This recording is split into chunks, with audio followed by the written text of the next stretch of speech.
Louie, obviously no competitive fixture last week, but a valuable exercise against the Navy and plenty to take from it as well. Yeah, it was a good night actually. Great crowd came down. It was a miserable night weather-wise, and the pitch was muddy as you saw. But yeah, the guys had a good experience. We got some guys out on the field we haven't done for a while, so it was a good experience for all really. And a couple of the most pleasing things, probably notably the 0 points conceded, and of course no injuries despite resting a few of the key bodies. Yeah, the character was excellent defensively. They worked really hard. Some boys really put in big shifts, like Harry Dugmore, Josh King, just to name a couple really.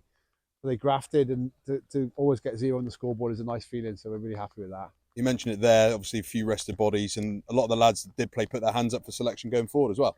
They really did. We had some really tough decisions this week, and that's what we asked them to do. That we wanted them to get out there and play and fight, and put themselves in the selection picture. And some of them certainly did that. Right. So some really difficult selections to make this week, and that's a great place to be as a squad.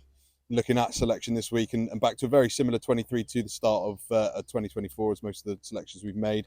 Ewan Evans returning from injury, though, is a real boost for Joe Jenkins returning to Bristol Bears.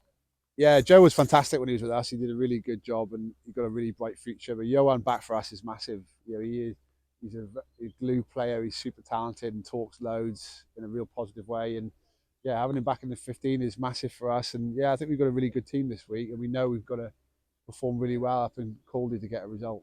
Talk about travelling to Caldy, our opponents at the weekend, a tough side to play against. Obviously came unstuck there in the snow last year. It's a long trip as well, which is always a factor. It's a really tough fixture. On the away fixtures go, it's one of the toughest. They've turned over some giants up there, like Ealing last year, Cov Donny this year. I'm not saying we're a giant by any stretch, but they beat us at home last year, and we really want to undo that, and we've got a point to prove this weekend, that's for sure. Just finally, as the rain and the hail comes down, looking at the top of the championship, very congested at the moment. Ealing, a good buffer at the top, but remain a point off second with a game in hand. Bedford don't play this weekend.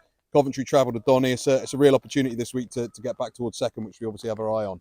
Yeah, we want to finish as high as we possibly can. It's such a cliche and a cheesy answer, but we just got to take one game at a time. And all sites at the moment on Caldy away this weekend, and hopefully we can get a win there, and then we can look at the table in a few weeks' time. Looking forward to seeing how we go. Cheers for your time, Lee. Cheers, mate.